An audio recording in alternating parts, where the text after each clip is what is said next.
पंजाब प्रांतीय फिरोजपुर जिला जीरा तहसील में लहरा नाम के एक छोटे से ग्राम में कपूर वंश के क्षत्रिय वीर श्री गणेश चंद्र जी की सती धारणी माता रूपा देवी ने विक्रम संवत 1893 की चैत्र शुक्ला प्रतिपदा के दिन सर्वगुण संपन्न एक सुंदर बालक को जन्म दिया, जिसका नाम आत्माराम रखा गया। इनकी स्थानकवासी दीक्षा विक्रम संवत 1910 में मलेरकोटला में हुई। इनके गुरु का नाम जीवन राम जी था। इन्होंने संवेगी दीक्षा विक्रम संवत 1932 में अहमदाबाद में ग्रहण की। इनके गुरु श्री बुद्धि विजय जी थे। इनको आचार्य पदवी विक्रम संवत 1943 में भास्करवदी पंचमी को पालिताना में आचार्य पदवी दी गई।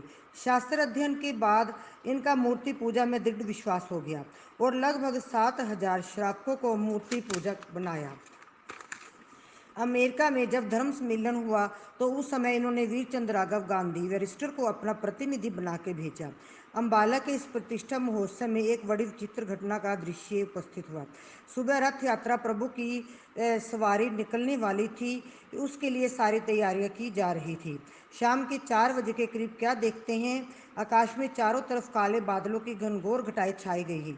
थोड़ी थोड़ी बूंदें भी गिरने लगी। इससे कुछ समय पहले आचार्य श्री जी को एक साधु के साथ लेकर उपाश्रय को वापिस आ रहे थे, तो रास्ते में उनसे आगे 3-4 मुस्लिम भाई आपस में बातें करते जा रहे थे। उन्हें यह नहीं मालूम था कि उनके पीछे कोई आ रहा है, परंतु उनकी बातें आचार्य श्री जी को सुनाई दे रही थी। एक बोला, आसमान पर छाए बादल अगर कहीं बरस गए तो बेचारे जैनियों के तो सारे के काम धरे के धराए रह जाएंगे, तो फिर इनका तो नुकसान तो होगा ही, मगर इनके साथ ही इन्होंने जो इतनी बड़ी तैयारी की है वह धरी की धरी रह जाएगी और इनके हौसले पस्त हो जाएंगे। इतने में दूसरा बोला, भाई तुम्हारी बात तो ठीक है, मगर इनकी खुशकिस्मती इनका पीर गुरु आत्माराम जो कि बड़ा पहुंचा हुआ है यहाँ पर हाजिर है, इसके लिए कोई चिंता वाली बात नहीं है। तब आकाश को देखते हुए तीसरे के मुख से अचानक निकला, या खुदा मिहर करो, यह काम तो आत्माराम का है जो कि हिंदू मुसलमान को एक सी निगाह से देखता है। आचार्य जी ने अपने मार्ग से चलते हुए साधुओं के साथ उपाश्रय में आए और वहाँ पर लाला गंगाराम, नानक चंद और बसंतामल आदि 4-5 मुख्य श्रावक बड़े घबराए हुए आए। आचार्य जी के चरण पकड़कर रोने लगे। आचार्य जी ने कहा, कहो क्या हुआ, इतने घबराए हुए क्यों हो? सभी बोले, इन उमड़े हुए काले काले बादलों को देखकर हम तो साहत हो रहे हैं। अगर इस समय ये बरस पड़े तो हमारा कोई ठिकाना नहीं रहेगा।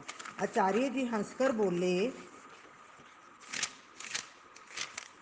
इतना क्यों घबरा रहे हो? शासन देव की कृपा से सब ठीक हो जाएगा। जाओ अपने काम में लग जाओ। सुबह ऐसी विचित्र हवा चली कि बादलों का कहीं नामो निशान नहीं था। सब कुछ आचार्य जी की कृपा से ठीक हो गया।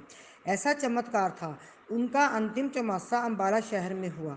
मंदिर जी की प्रतिष्ठा भी इन्होंने ही करवाई। इनको न्यायबो निधि की उपाधि भी मिली। इनका स्वर्गवास 60 वर्ष की आयु में विक्रम संवत 1953 में ज्येष्ठ शुद्धि अष्टमी को गुजरावाल में हुआ। धन्यवाद।